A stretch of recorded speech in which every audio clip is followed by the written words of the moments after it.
Hey there, amazing fans! Before we dive into today's drama, don't forget to subscribe, smash that like button, and share your thoughts in the comments. Your support means the world to us. Now, welcome to another relaxing moment with Sugar Stories.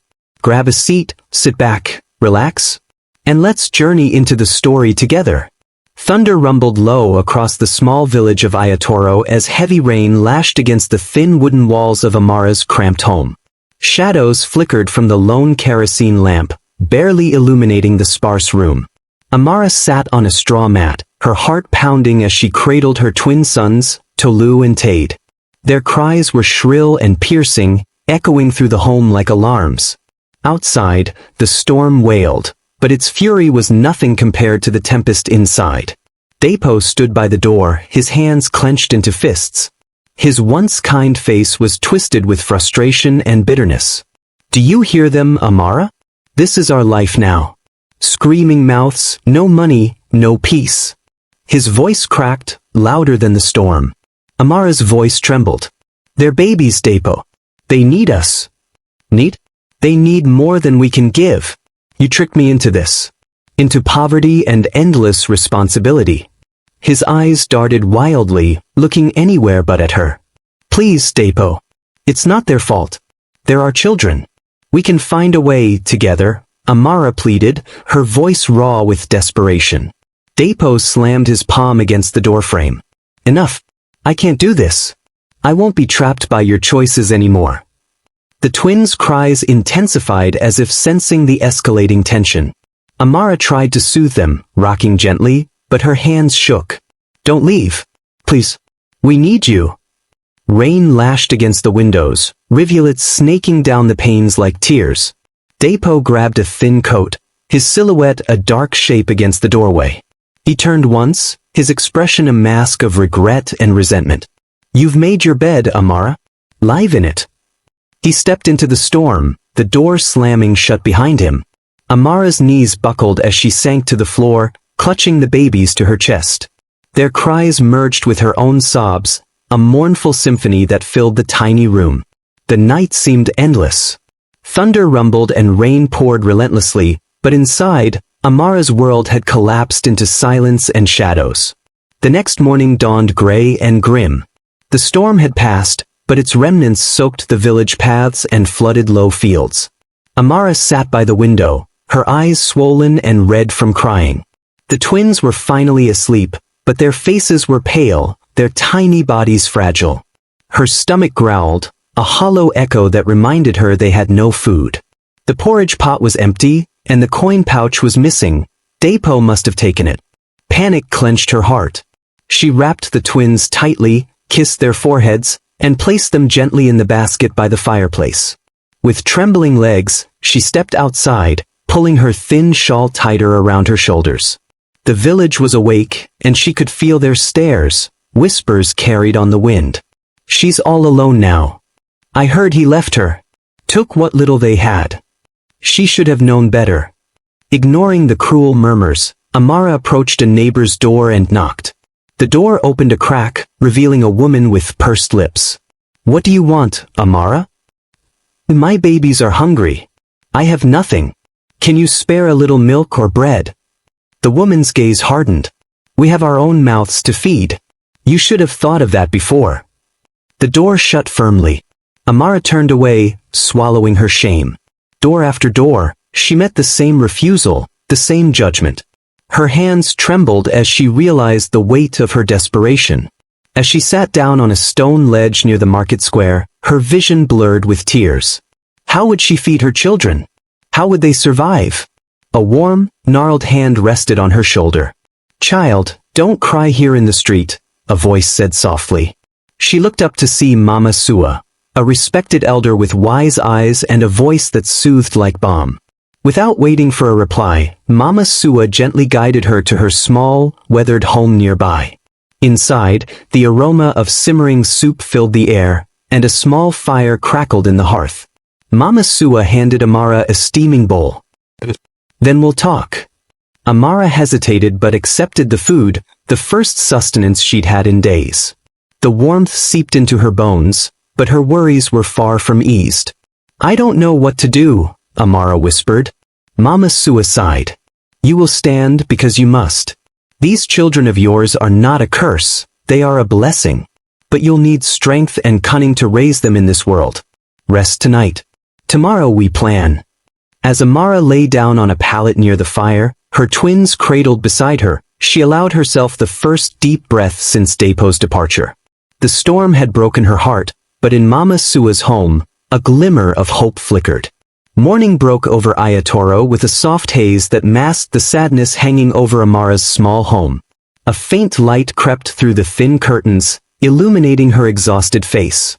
She had hardly slept, her mind racing with worry as her twin sons whimpered beside her. Their once rosy cheeks were pale and sunken, their tiny fingers curled tightly around her worn fabric wrap. Amara rose, her knees stiff from the cold and tension of the previous night. Her hands trembled as she touched her sons' foreheads, hoping their fevers had broken. They stirred weakly, their cries thin and pitiful. The sight tore at her heart. There was no food left, and no sign of Depo returning. He was gone, really gone. Outside, the village came alive with the usual hum of morning activity.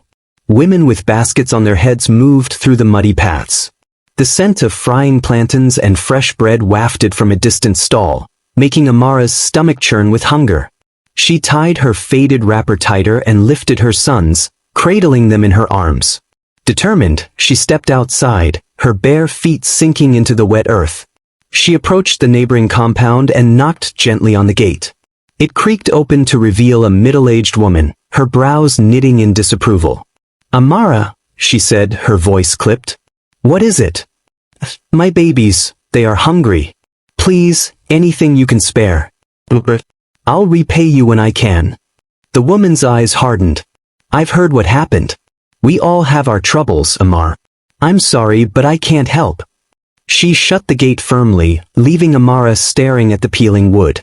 Amara's throat tightened. She turned away, the weight of her twins heavy against her chest.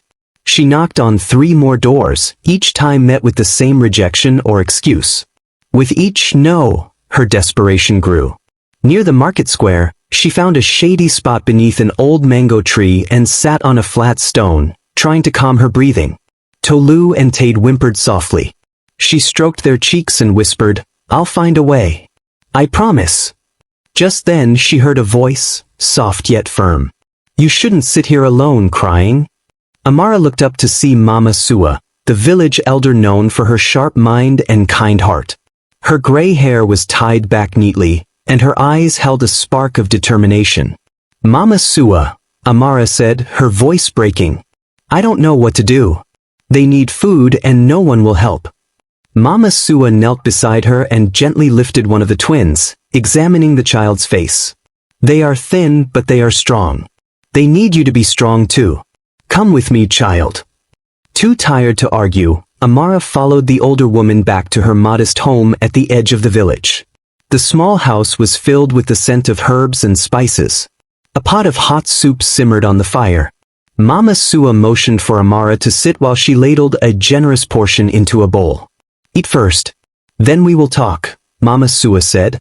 Amara hesitated, but hunger won. She ate quickly, the warmth spreading through her chilled body. As she fed herself, Mama Sua mixed a thin porridge for the twins and fed them spoonful by spoonful. Afterward, Mama Sua sat across from Amara, her gaze steady. "You can't rely on others' charity, child. It will never be enough. You must learn to fend for yourself. Do you have any skills?" Amara's voice was small. "I make beads. Necklaces, bracelets. But who would buy them?" Mama Sua smiled faintly. "Then we will find out. Tomorrow we go to the market. You will bring your beads, and we will see who values your craft. But tonight, you rest here. The twins need a mother with strength." Tears of gratitude filled Amara's eyes. She had walked through despair and found a hand reaching out. As night fell, the sound of rain returned, but this time it was softer, like a lullaby. Amara lay down on a woven mat near the fire, her sons cradled close. Tomorrow, a new chapter would begin. Morning dawned in Ayatoro with a tentative brightness, the storm's remnants giving way to clear skies and glistening puddles. Amara awoke to the gentle clatter of pots and the soft murmur of Mama Sua preparing a simple breakfast. The twins, still asleep, lay nestled under a light cloth on the woven mat by the fire. "Today's the day," Mama Sua said, her voice steady but laced with encouragement. "You'll take your beads to the market and see what the world has to offer." Amara sat up slowly, rubbing sleep from her swollen eyes. "But what if they laugh at me? What if no one wants them?" "Fear is natural, child. But action conquers fear. We'll prepare together." With a mix of apprehension and determination, Amara gathered her beaded jewelry, wrapping them carefully in a tattered cloth. She chose her best designs, delicate bracelets made of colorful beads and necklaces that shimmered subtly in the morning light. Each piece bore a fragment of her hope, her desperation, and her determination. By mid-morning, the market square was alive with color and sound. Vendors hawked vegetables, spices, and fabric, while children darted between stalls. The scent of fried pastries and roasted maize filled the air. Mama Sua led Amara to a shaded spot near the edge of the market, where foot traffic was steady but competition was sparse. "Here, set up," Mama Sua instructed, arranging a small cloth on the ground. She helped Amara display the jewelry with care. As potential customers passed, Amara offered hesitant smiles, her voice timid. Beautiful beads, handmade, very affordable. But one by one, villagers dismissed her offerings with disinterest. Some shook their heads, others laughed softly, as if the idea of spending hard-earned coins on beads was absurd. An older woman stopped briefly, fingering a bracelet. "Pretty, but not for me," she said, moving on. Amara's heart sank. Her throat tightened as she forced back tears.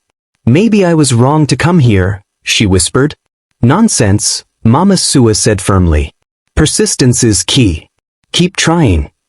As the sun climbed higher, casting long shadows across the market, a voice broke through the din. "How much for this?" Amara turned to see a tall, well-dressed man holding one of her bracelets. His eyes were kind, his tone genuine. "2 coins, sir," she said, her voice barely audible. The man smiled and handed her 6 coins. "Keep the change. These are lovely. You have talent." Tears pricked Amara's eyes as she stammered, "Thank you, sir." "Truly." Mama Sua beamed. "See? There are kind souls everywhere." Encouraged, Amara stood taller, her voice gaining strength as she addressed the next passerby. "Handmade beads. Perfect for gifts or adornment." But just as hope was returning, a sudden commotion erupted. A group of rough-looking young men approached, their eyes scanning the market for easy targets. One, tall and wiry with a scar running down his cheek, locked eyes with Amara's small setup. "Nice beads you got there," he sneered, stepping closer. Amara's heart raced. "Please, sir, I'm just trying to make an honest living." The man snatched the cloth with her remaining jewelry. "Looks like you made a sale." His companions laughed cruelly. "Give that back," Amara shouted, lunging forward. The thug shoved her aside roughly, sending her sprawling to the ground. Tolu and Tade, startled awake, wailed in unison. Before things escalated further, a firm voice rang out. "That's enough." The man turned to see Kola, the same traveling merchant who had purchased Amara's bracelet, striding toward them. His presence was commanding, his expression unreadable. "Leave her alone," Kola said, his voice steely. The thug hesitated, weighing the merchant's confident stance. With a dismissive scoff, he dropped the stolen beads and backed away. "Not worth the trouble," he muttered before melting into the crowd. Amara scrambled to gather her scattered jewelry, her hands trembling. Kola crouched beside her. "Are you all right?" She nodded, though her voice trembled. "Thank you. I don't know what would have happened if you hadn't come." Kola's eyes softened. "You're brave to stand your ground. These beads are beautiful. You have a gift. Don't let anyone take that from you." Amara blinked back tears. For the first time in days, she felt seen. "Thank you, sir." "Call me Kola," he said with a smile. "If you ever need help or a market to sell your wares, look for me. I travel often, but I always keep an eye out for talent like yours." As he disappeared into the bustling crowd, Amara felt a surge of cautious hope. Though the day had been fraught with rejection and danger, she had sold her first bracelet, met a protector in Kola, and learned that resilience often drew the right kind of attention. With Mama Sua's proud nod, Amara packed up her beads and lifted her twins into her arms. She whispered softly, "This isn't the end. It's just the beginning." As they walked home under the fading light, her steps were slower, but her heart beat with a new determination. She had faced hardship and still stood tall. Tomorrow would bring new challenges, but also new chances. The next day dawned with a muted sun casting soft light through the gaps in the makeshift curtains of Mama Sua's home. Amara sat cross-legged on the floor, her hands busy stringing beads while her mind replayed the previous day's events. The memory of Kola's kindness was a lifeline of hope, but the image of the thug stealing her wares lingered like a bruise. "Amara," Mama Sua's gentle voice called from the doorway. She entered carrying a steaming bowl of yam porridge, placing it beside Amara. "Eat something. You need strength." Amara gave a faint smile. "Thank you, Mama. I will. Just a few more beads." Mama Sua knelt beside her, her wise eyes studying the young woman's weary face. "You work so hard, my dear. But you cannot carry the weight of the world on your shoulders alone." "I don't have a choice," Amara whispered. "I have to find a way to give my boys a better life. I can't let them grow up in this poverty, feeling unwanted. Not after what Depo did." Mama Sua's lips pressed into a thin line. She seemed to hesitate before speaking. "Amara, I have something to tell you. Something I've kept hidden for many years." Amara looked up, curiosity and apprehension flickering in her eyes. "What is it?" With a deep breath, Mama Sua began. "Once, I wasn't just an old woman living in this village. Long ago, I was a wealthy trader's wife. My husband and I owned lands, livestock, and our own business. We were respected, envied even. But one day, everything fell apart. My husband's business partner, whom we trusted like family, betrayed him, stole our savings, framed him for theft, and left us with nothing." Amara's eyes widened in shock. "That's terrible.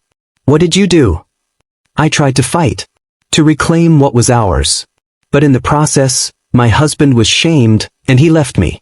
Disgraced and penniless, I came to this village with nothing but the clothes on my back. I learned to survive on kindness and resilience." She paused, her voice softening. "That's why I saw myself in you.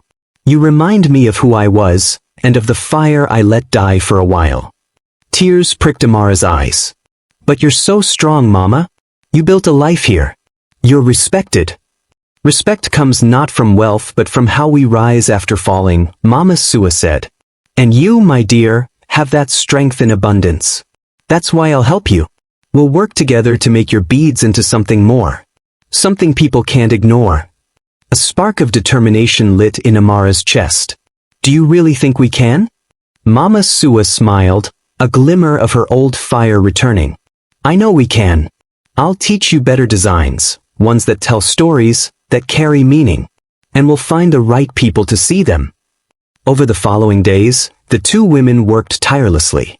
Mama Sua shared her knowledge of design, combining patterns that spoke of heritage and resilience. Amara's confidence grew with each new piece, her hands steady and precise. At night, when the twins were asleep, Amara and Mama Sua would sit by the firelight, sketching designs and sharing their dreams. Amara spoke of a future where her sons would study and rise above their beginnings. Mama Sua, for the first time in years, allowed herself to dream again. One evening, as they were perfecting a new design, Mama Sua said quietly, "Your beads are more than just ornaments now. They are a symbol of survival and hope. When you sell them next, don't just show them, tell their story. People connect to stories." Amara nodded, the weight of Mama Sua's words sinking in. She realized that her journey, her struggles, and her resilience were woven into every bead. And she vowed to let the world see that. As years passed, the twins, Tolu and Tade, transformed from wailing infants into bright, inquisitive children. Their laughter echoed through the dusty streets of Ayatoro, their quick minds grasping at every scrap of knowledge they could find. Amara, though often weary from long days at the market and late nights working on bead designs, found joy and purpose in nurturing their curiosity. "Mama, why does the sun move across the sky?" Tolu asked one evening as they sat under the old mango tree. Amara smiled, brushing a stray curl from his forehead. "It's not the sun that moves, my son, but the earth that spins." Tade's eyes sparkled with wonder. "Then one day, we'll build something to help people understand the sky." Their imaginations were as boundless as the stars overhead. Mama Sua often sat nearby, listening quietly, her heart swelling with pride.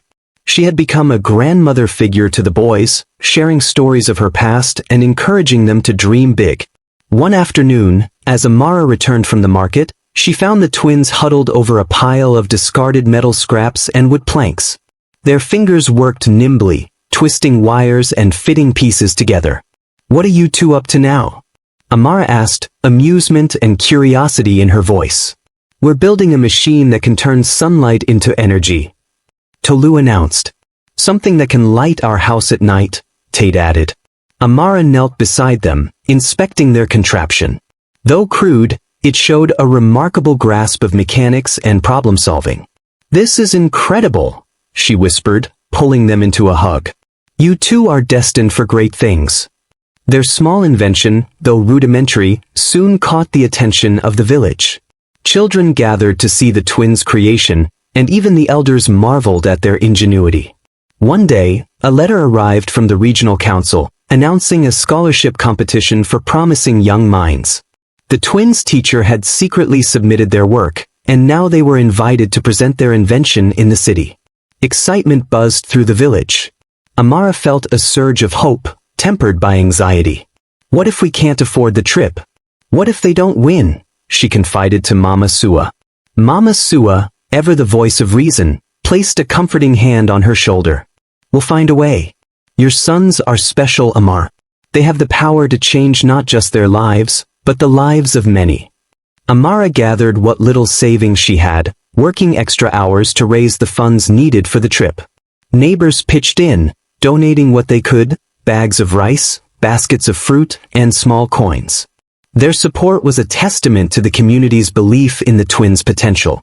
On the morning of their departure, Amara dressed Tolu and Tade in their best clothes, kissed their foreheads and whispered, "No matter what happens, I'm proud of you. Remember who you are and where you come from." The twins nodded solemnly, their youthful determination shining through. "We'll make you proud, Mama." As they boarded the crowded bus to the city, Amara watched them disappear down the dusty road, her heart swelling with pride and fear. She prayed silently, hoping that this journey would mark the beginning of a brighter future. Back at home, she and Mama Sua continued working on the bead business, now steadily growing thanks to Kola's support and their increasingly intricate designs. Amara's name began to spread beyond Ayatoro, her beads symbolizing not just beauty but resilience and hope. Weeks later, news arrived that Tolu and Tade had won the scholarship. They were invited to study engineering at one of the country's top universities, with full support for tuition and living expenses. The entire village erupted in celebration, dancing and singing in honor of the twins' achievement. Amara wept tears of joy, hugging her sons tightly when they returned home for the holidays. "You're my shining stars," she whispered. "And this is just the beginning." As the family gathered under the stars that evening, Tolu and Tade promised to use their education not just for themselves, but to bring light and opportunity to their village. Their promise echoed into the night, a testament to the enduring power of love, resilience, and dreams. The news of Tolu and Tade's scholarship win spread like wildfire through the village. People stopped Amara in the street, offering congratulations, prayers, and blessings. "Your boys are going to change the world," one woman said. "Ayatoro will be famous because of them," an elder remarked. But beneath the surface of celebration, Amara's heart churned with worry. Though the scholarship covered tuition, the fine print revealed steep travel costs and expenses that were beyond her reach. One quiet evening, Amara sat at the kitchen table with Mama Sua, their heads bent over the scholarship acceptance letter. The glow of the oil lamp cast long shadows on the walls. "See here," Amara whispered, tracing her finger over the words. "Travel arrangements must be made, and a deposit for housing paid up front." I thought this was supposed to be fully covered. Mama's suicide. There's always a catch. But we can't let this stop them. 4 days, Amara visited every prominent family in the village, humbling herself as she asked for assistance. Many shook their heads or offered polite refusals. Some blamed Depo's disappearance, whispering behind closed doors that the twins' chances were cursed. One evening, after yet another failed visit, Amara returned home and found the twins waiting for her. Tolu stood with his fists clenched. "Mama, we heard them talking. They said we don't deserve this because Baba left." Tade's eyes shone with tears. "Is it true?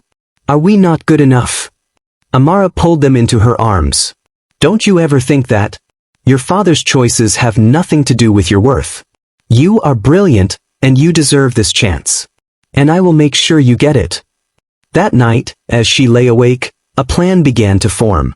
She would return to Kola, the merchant who once helped her, and ask for his support. The next morning, dressed in her best wrapper, she boarded a bus to the city. Her heart pounded with both hope and dread. Kola's shop was larger than she remembered, filled with goods from across the country. He greeted her warmly, but when she explained her need, his expression grew serious. "Amara, I'm impressed by what your sons have achieved," he said, leaning forward across his desk. "And I'd be willing to help cover their travel and housing expenses, but I have one condition." Amara's pulse quickened. "What condition?" "You'll come to work for me. As my personal assistant. I've seen your work ethic and intelligence. I could use someone like you in the city. In return, I'll sponsor your boys fully." The offer left Amara reeling. She thought of the twins, of their dreams, and of the village that believed in them. But a shadow crossed her mind. Could she trust Kola's intentions? She remembered the look in his eyes when he first bought her beads, kind but calculating. "I need time to think," she said softly. "Of course. But decide quickly." "Opportunities don't wait," Kola replied.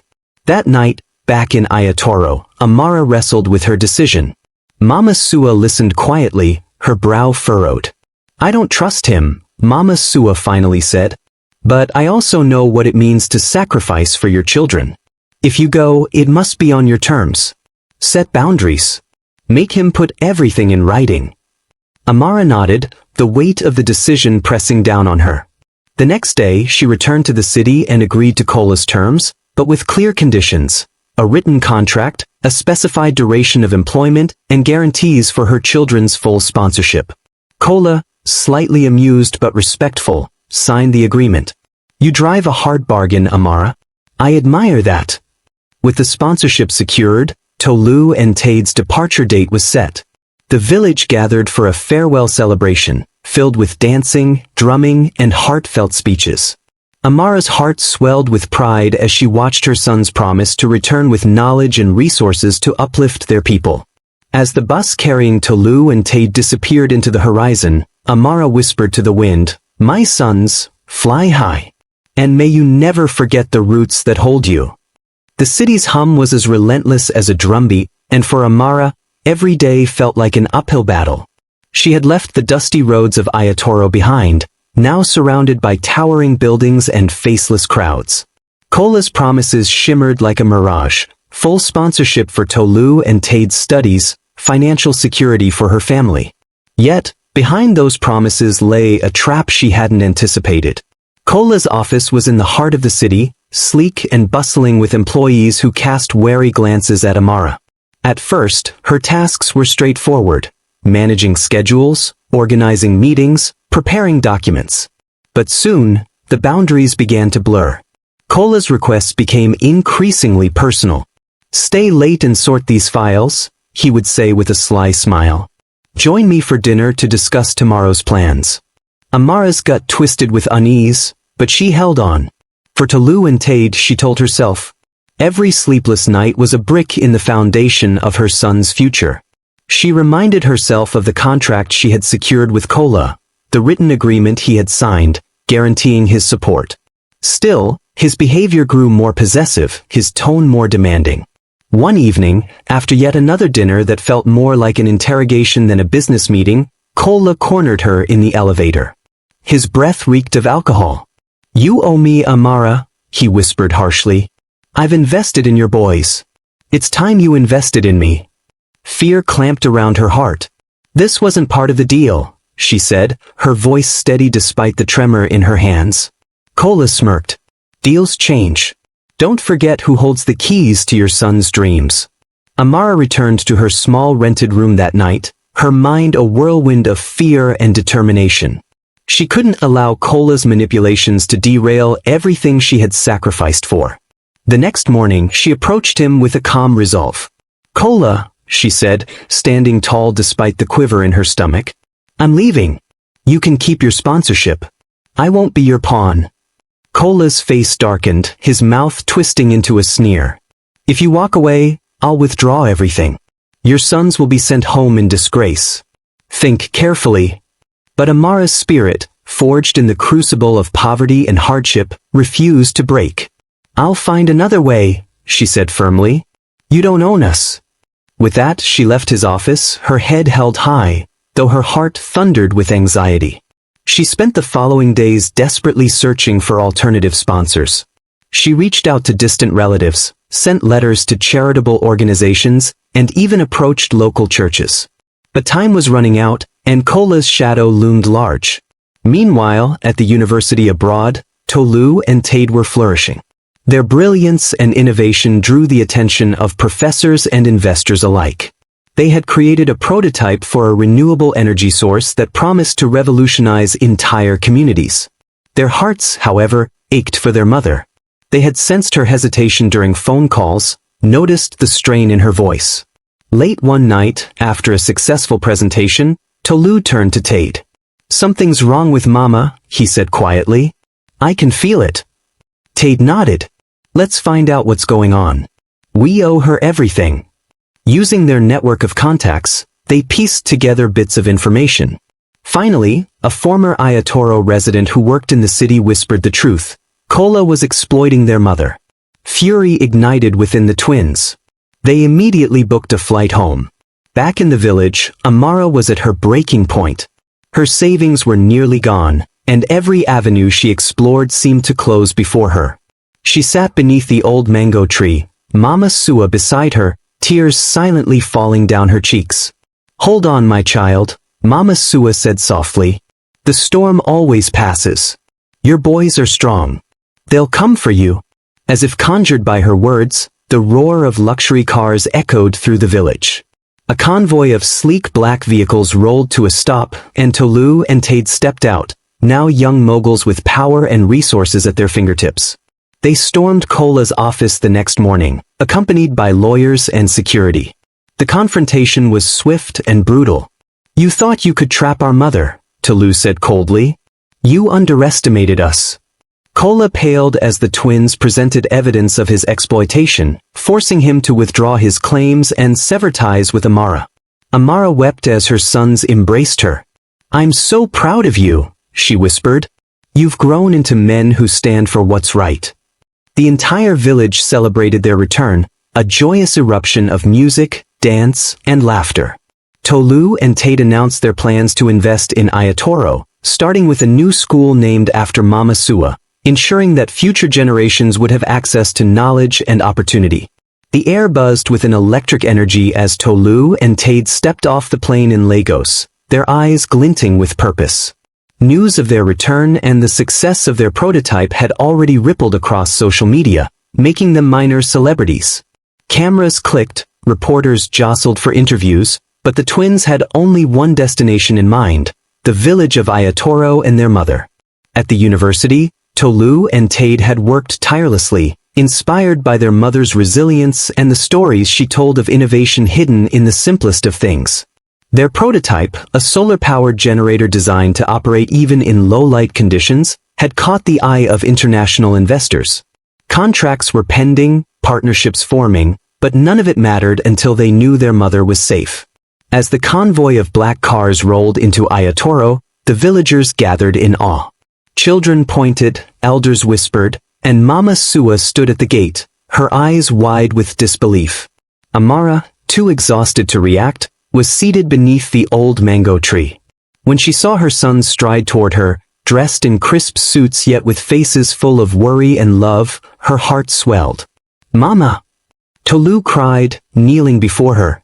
Amara pulled them into a fierce embrace. "You've come back," she whispered, tears streaking her cheeks. "We couldn't leave you behind," Tade said, his voice thick with emotion. "Not after everything you've done for us." They spent the evening recounting their journey, their triumphs, and the offers they'd received from global companies eager to fund their innovations. But their first priority was clear: to secure their mother's safety and repay the village that had once turned its back on her. The twins immediately put plans into motion. With their combined resources and connections, they launched a community revitalization project. The school they envisioned was not just any school. It would be a hub for technological advancement, named the Mama Sua Academy of Innovation. It would offer scholarships to underprivileged children and provide resources to empower future generations. As construction crews descended upon Ayatoro, the village transformed. Roads were paved, clean water systems installed, and small businesses received grants to flourish. Amara and Mama Sua were at the center of this transformation, their once dismissed talents now recognized as the pillars of the village's future. One evening, as the sun dipped low, casting golden hues over the bustling construction site, Amara sat with Tolu and Tade on the steps of the nearly completed academy. "Your father would be shocked to see this," she murmured, a wistful note in her voice. Tolu's jaw tightened. "He made his choices. But we've made ours. And we choose to honor you and Mama Sua." Tade leaned forward. "We want to dedicate the prototype to you, Mama. It'll be called Amara Light, a beacon for communities like ours." Amara's hands trembled as she touched their cheeks. "You've given me more than I ever dreamed. But remember, true success isn't measured by wealth. It's measured by the lives you touch." As the stars blanketed the sky, the family sat in contentment, their hearts united by love, sacrifice, and an unbreakable bond. The world beyond Ayatoro awaited them, but for now, they belonged here, together, where their legacy was rooted in hope and the promise of a brighter tomorrow. The morning sun rose over Ayatoro with a sense of anticipation crackling through the air. The village buzzed with whispers of the miraculous return of Tolu and Tade. Yet amidst the celebration, a quiet tension pulsed beneath the surface. Amara, though surrounded by her sons and neighbors, carried a weight in her heart, the fear that Cola's hold over her life wasn't truly broken. Tolu and Tade, though triumphant in their return, sensed their mother's unease. "We need to end this, Tade," Tolu said as they stood in the clearing outside the village. "Cola won't stop until we make it impossible for him." Tade nodded, determination flashing in his eyes. "Let's confront him, head-on. He's taken enough from us." Gathering a team of lawyers and trusted associates, the twins prepared for their journey into the city. Amara protested at first, fearing for their safety. "He's dangerous," she warned. "He'll use every trick he knows." But Tolu placed a reassuring hand on her shoulder. "Mama, we're not scared. We've built more than just a company, we've built power and influence. And we'll use it to protect you." The convoy of black luxury cars cut through the city streets, heading straight for Cola's corporate headquarters. News crews and curious onlookers followed, sensing a storm about to break. Inside Cola's office, the man himself lounged smugly, unaware of the brewing confrontation. He glanced up in surprise as the twins, flanked by legal experts and security personnel, stormed into his domain. "Cola," Tolu said, his voice like steel. "Your games are over." Cola sneered, rising to his feet. "You're bluffing, boys. I have contracts, leverage." "Not anymore," Tade interrupted, producing a thick file of evidence. "These are records of your attempts to exploit our mother. We have witnesses, recordings, and documentation. Either you back off or we take you down, publicly, legally, and completely." Cola's face drained of color. His lips trembled as he tried to muster a defense, but the weight of the evidence crushed his defiance. Security escorted him out of his own building, and the twins' legal team filed immediate restraining orders and claims that effectively dismantled his control. News of Cola's downfall spread like wildfire. Media outlets broadcasted the confrontation, highlighting the twins' courage and their unwavering loyalty to their mother. The public, inspired by the tale of perseverance and justice, rallied behind the family. Back in Ayatoro, the village erupted in celebration. Drummers played, dancers filled the streets, and children sang songs of triumph. Mama Sua, tears of pride streaming down her cheeks, embraced Amara tightly. "You raised warriors, my dear. And now they've secured a future for us all." That evening, beneath a canopy of stars, Tolu and Tade stood on a hastily built stage in the village square. Microphones crackled to life as they addressed the gathered crowd. "We are here today not just to celebrate a victory," Tolu began, "but to honor the strength of our mother, Amara, and the resilience of this community." Tade continued, "We are establishing the Mama Sua Academy of Innovation and pledging investments in sustainable energy, infrastructure, and education. This is just the beginning." As fireworks burst into the night sky, Amara stood at the center of it all, her heart swelling with pride. Her sons had not only fulfilled their dreams but had transformed their hardships into hope for countless others. Yet, as the celebrations continued, a lone figure approached the village gates. Ragged and worn, Dapo, the man who had once abandoned his family, stood in the shadows, watching the scene unfold. He hesitated, torn between shame and longing. His steps faltered, and though no words passed his lips, the look in his eyes revealed a silent plea for forgiveness. The camera's focus lingered on his trembling hands before fading to black, leaving viewers hanging with one question: would Amara ever forgive the man who had caused her so much pain? The dawn of a new era for Ayatoro was marked not by the crackling of the first firework or the hum of new solar panels but by the quiet hum of determination from Amara and her sons. The village was abuzz, workers erecting the final touches on the Mama Sua Academy of Innovation, while journalists from around the globe jostled for a glimpse of the twins who had transformed tragedy into triumph. Amara stood at the edge of the stage, her heart beating in sync with the drumbeats echoing from the village square. She wore a simple yet elegant gown, her hair braided with colorful beads, a tribute to her bead-making past. She had walked through fire, through the ashes of abandonment, and now stood poised before the world as a symbol of resilience. Tolu, now a confident young man, adjusted the microphone and began, his voice steady and strong. "Today we honor not only innovation but the human spirit. We named this school after the woman who believed in us when no one else did, Mama Sua. Her story and ours are woven together in resilience, hope, and the promise of a brighter future." The crowd erupted in applause as Tolu gestured for Mama Sua to join them. The elderly woman, overcome with emotion, stepped onto the stage. Amara embraced her, their tears mingling, their hearts forever linked. Tade followed, his voice carrying the weight of their shared journey. "And we must never forget our mother, Amara. She showed us that love can conquer adversity and that strength often comes in the quiet moments of persistence. Today, we dedicate our first innovation, the Amara Light, to her. This renewable energy technology will power homes, schools, and clinics, starting right here in Ayatoro and expanding to villages across the world."